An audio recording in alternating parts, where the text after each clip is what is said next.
જ્યારે શ્રીજી મહારાજ સભામાં મૌનપણે ઉદાસીન વૃત્તિ રાખીને બેઠા હોય ત્યારે કોઈની સાથે બોલે નહીં, તેમજ કોઈ સામું પ્રેમથી જુએ પણ નહીં, અને હંમેશા તો દરેક સામે કૃપાપૂર્ણ અમી દ્રષ્ટિથી જોઈને હસે, બોલે, વાતો કરે, તો કોઈને પ્રેમથી બોલાવી પાસે બેસાડે.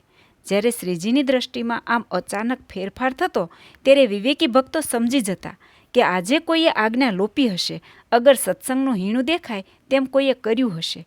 આમ વિચારી સૌ પોતપોતાના અંતરમાં ઊંડો તપાસ કરી ભૂલને શોધી કાઢી તત્કાળ તેને દૂર કરવાની દ્રઢ પ્રતિજ્ઞા લેતા.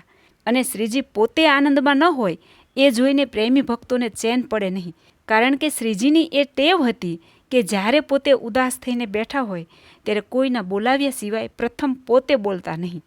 જો કોઈ સ્તુતિ પ્રાર્થના કરે અથવા કંઈ સારી વાતચીત કરવાનો આરંભ કરે તો પછી પોતે તુરત જ પ્રેમથી વાતો કરવા માંડતા.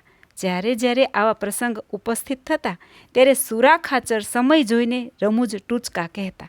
એક વખત શ્રીજી મહારાજ ઉદાસ થઈને બેઠા હતા. ભક્તજનો ધૂન, કીર્તન, પ્રાર્થના વગેરે કરતા હતા, છતાં શ્રીજી મહારાજ કંઈ પણ બોલ્યા નહીં. એટલે સુરા ખાચર રમૂજ ખાતર વાત કરવા લાગ્યા કે આગળના વખતમાં અમારા બાપ દાદાઓ ધાડું પાડવા ગયેલા, તેમાં દૂર પ્રદેશના ગામડાઓમાંથી લૂંટ ચલાવીને સારી રકમ મેળવી પાછા આવતા હતા. ત્યાં રાત્રિએ રસ્તામાં એક ગામ આવ્યું, ત્યાંથી પણ થોડો ઘણો માલ લીધો. એ ગામમાં એક ઘરમાં બકરી બાંધેલી જોઈ અને બાજુ પર એક બાઈ સૂતેલી હતી. આ જોઈને અમારા આપાને વિચાર થયો કે આપણે કાંઈ દૂજાણું નથી અને ઘરનું પરચુરણ કામકાજ કરે એવું કોઈ માણસ પણ નથી. પછી અમારા આપાએ હળવેક રહીને બકરીનો પાછળનો અડધો ભાગ તલવારથી કાપી લીધો અને પેલી બાઈનો ઉપલો ભાગ કાપી લીધો. પછી તે બે ભાગ સરખી રીતે જોડીને પાટો બાંધી દીધો અને તેને ઘેર લઈ આવ્યા. પછી આપાને જ્યારે કસુંબા ઉપર દૂધ પીવું હોય ત્યારે બકરીને દોહી લે, એટલે બકરી દૂધની દોણી ભરી દે અને ઉપરનો ભાગ બાઈ માણસનો હતો, તેથી એ ઘરનું બધું કામકાજ કરે. આથી અમારા આઈને પણ બહુ સુખ થઈ ગયું.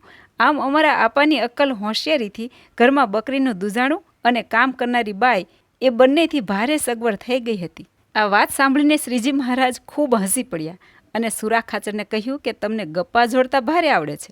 વળી એક વખત મહારાજ ઉદાસ હતા ત્યારે સુરા ખાચરે વાત કરી કે અમારા વડવાઓ ધાડું પાડવા ગયેલા અને એ વખત ચોમાસાનો હતો. તેમાં ચાલતા ચાલતા રસ્તામાં એક મોટી નદી આડી આવી.